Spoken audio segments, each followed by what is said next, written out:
Hey guys, it's Sarah, and today we are going to talk about what I plan to read in the month of October. And in October, I am planning to do a month-long readathon, and that is the Slayerfest. This is being hosted by Brittany over at the Continuing Chronicles. And this is a Buffy the Vampire themed readathon, which is interesting that I'm excited about it because I've never seen that show.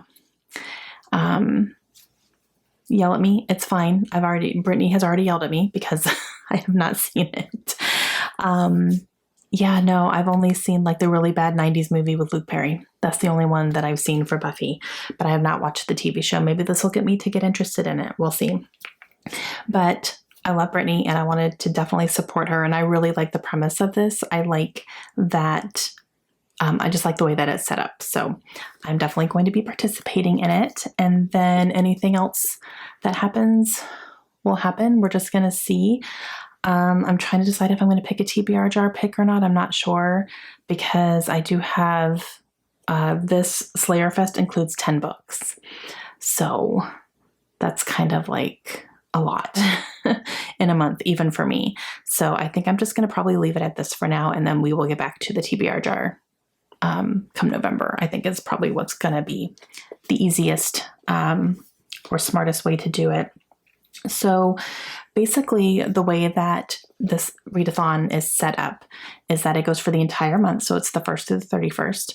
And you start out by picking a character and she has detailed information about the characters. And so each character has a strength and then a benefit, and then and a prompt as well.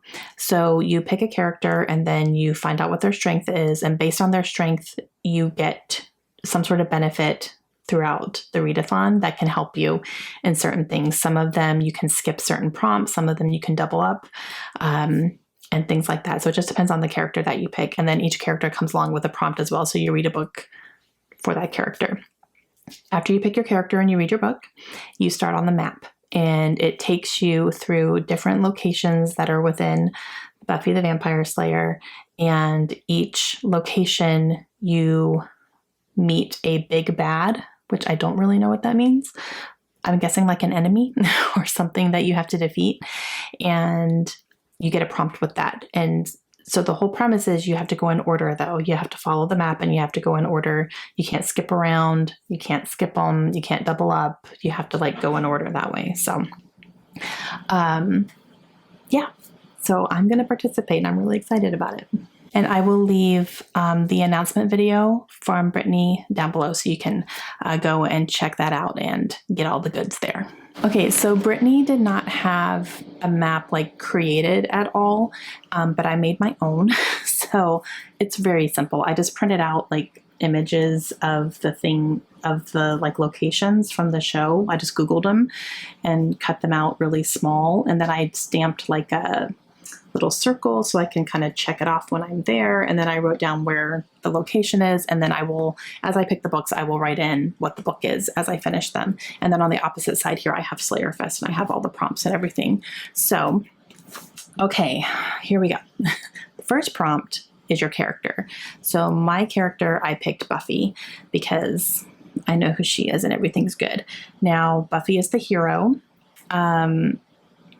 Her benefit is that I can skip prompt number 11. So I can skip the last prompt, the final kind of destination one. I can skip that and be good. So my prompt will end with number 10. And I think I numbered these differently than she did. So forgive me. There's 10 different places on here, but I counted the character as a prompt because you do have to read a book for it. So I say like 11, but it's really number 10. So I'm going to have to keep that in mind as I'm talking. But Buffy's trait is the hero, and I need to read a book with a badass female character. And you guys, guess what I had on my shelves?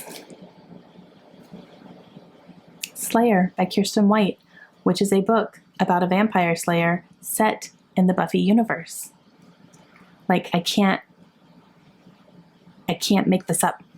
Now, this book is a young adult fantasy book and it's set in the world of Buffy the Vampire Slayer. That's what it is. And I don't know the premise necessarily. I know she's a vampire slayer. Her name is Nina, but I'm going to go into it and just read it for what it is. Now, I have seen a lot of people who really love Buffy the Vampire Slayer, who are big, huge fans, didn't love this book, but I think I might have a different experience because I've never seen the show, so I don't have that fandom already. I don't already have it in my head, so I'm hoping that will help me love this a little bit more or like it a little bit more and enjoy it because I don't really have a comparison to compare it to. So we're going to go with that. But like I looked at my shelves and I went, hello, perfect. All right, so the first location that we are going to is the Bronze, and the prompt for that one is to read a light and fluffy book or a book that you're highly anticipating. And this one I feel goes with both. I think it's going to be light and fluffy, and it's going to be something I am anticipating, and that is In a Holidays by Christina Lauren. This book comes out on October 6th, so it comes out in the month that I'm going to be reading it, which is exciting. And I'm definitely anticipating this book because Christina Lauren's one of my favorite authors. And this is set in the holidays, so it's going to be like a Christmassy book I'm reading in October, but it's okay.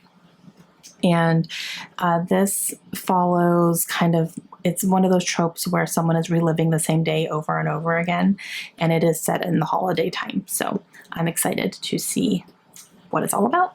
Okay, the next location is Restfield Cemetery. You fight the monster of the week at Restfield Cemetery, and that is to read a short or quick book. Okay, so this one is not short, but it will be quick, and that's Gemina by Amy Kaufman and Jay Kristoff. This is book number 2 in the Illuminae trilogy, and I've been wanting to get to it for a while. Now, it is huge. It's a chunker, but it's told in multimedia format, so it is going to be quick to read, and I'm also going to listen to it on audiobook as I'm reading through it as well. I think I read Illuminae in 2 sittings. Easy. It's really actually very quick to get through. So this is not short, but quick. Okay, the next one is The School Library. And for this one, you're supposed to read the oldest book on your TBR. And I don't know what that is yet. So we are going to find out together. So I thought it would be fun to bring up Goodreads, and we are going to look at my own TBR. And I'm going to sort it by, it's on average rating right now, but let's sort it by date added. And we will do the oldest one. So the oldest one that I added to Goodreads for my own TBR is how we're going to work it. So let's see. I just reversed it so it goes to the oldest because it had newest. Oh, Molokai. Okay. By Alan Brennert. I need to find that. Don't know where that is. Oh, it's right here. All right, so I think it's called Molokai. I've heard it said different ways, so I'm gonna actually, like, before I start reading it, I'm gonna look up exactly how to say it. By Alan Brennert, and this is a historical fiction actually that is set in Hawaii, and it follows a young girl named Rachel who ends up having to go and be quarantined in a leprosy settlement because she starts getting spots on her skin. So I've heard amazing things about this book, and I am excited to read it. And apparently it's the oldest one on my Goodreads. Okay, so the next stop is Angel's Mansion, and you are supposed to read the next book in a series or start a new one. So I'm going to read the next book in a series, and I'm going to read Kiss Cut by Karen Slaughter. This is book number 2 in her Grant County series, which is a series that follows our main character, who is a town coroner, and she's also the town pediatrician because she lives in a small town. And then her ex-husband is the police chief, so she works very closely with him because she is the coroner, so she helps on cases and stuff like that. And I'm sure there's going to be some sort of serial killer happening, and she's going to be involved, and I'm super excited to read it. Okay, the next one is Sunnydale High, and that is to read a book with a school as the main setting. For this one, I decided to go with a book that was sent to me from Krista last year for a book exchange, and that is A School for Unusual Girls. This is by Kathleen Baldwin, and this is a book that follows, I think it's like a historical, it's set historically, but there's also fantasy elements to it, but it's a boarding school for girls who have something wrong with them. And then our main character goes to the school and finds out that there's something else happening at the school that's very strange, and she gets wrapped up in it. So thought I'd give it a try. Okay, the next one is UC Sunnydale, and you're supposed to read a book that features your least favorite trope. So for me, my least favorite trope is miscommunication. I hate it when there are problems happening in a book that could easily be solved by a conversation, and the characters refuse to just talk to each other. Oh, I hate that. So in kind of doing my research in the books that I own, I didn't have a lot because I don't tend to like it, but there was a book that did say it had miscommunication in it, and I confirmed it with someone who read it.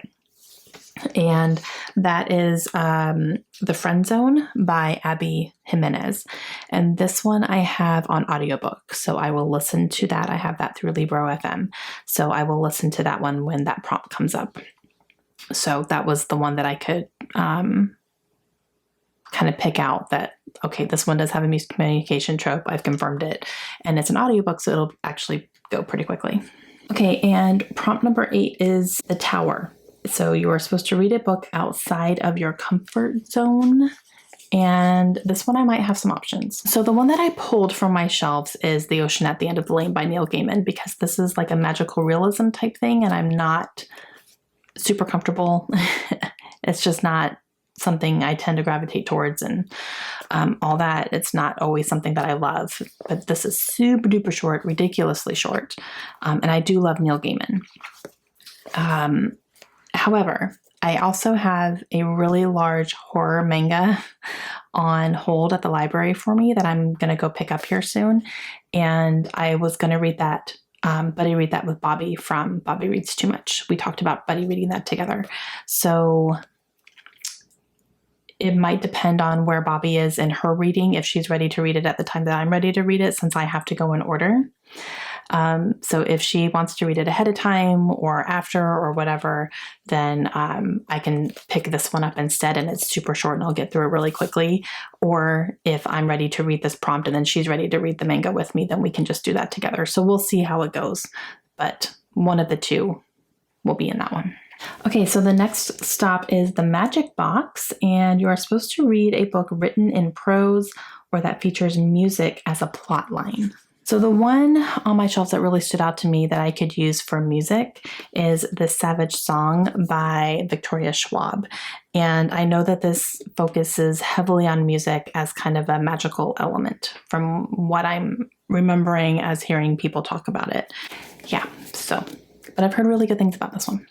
And then the next one is to go to the Trio's Lair, and that is where you read a book that is dark or taboo.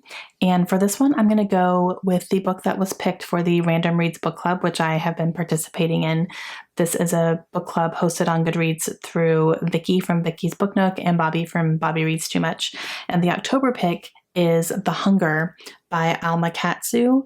And this is a supernatural book, but it is inspired by a true historical story with the Donner Party, where they are migrating from one place to another, but things go downhill. They run out of supplies.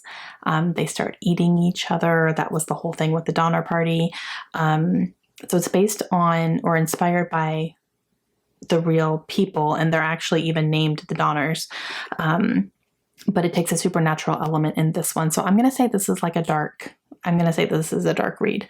But I'm going to be reading it definitely for the book club anyway. So I figured it could be good to put in here. And it's not super long either. It's actually only almost 400 pages, not quite. So I'm going to read this one. And then the last prompt is from the Hellmouth. And this is to read the longest book on your TBR. But since I picked Buffy as my character, I can skip the last prompt. So I don't have to read the longest book on my TBR. Thank goodness. Okay, guys, so that is going to be my TBR for the Slayerfest for the month of October. That should be my entire October TBR. And I'm excited to participate in this readathon and do it along with other people. So let me know if you guys plan on participating. I would love to know that. And if you are, what you're picking for some of your prompts. And that's going to be it. So wish me luck. All right, I will see you guys again soon. Hope you have a great day. Bye.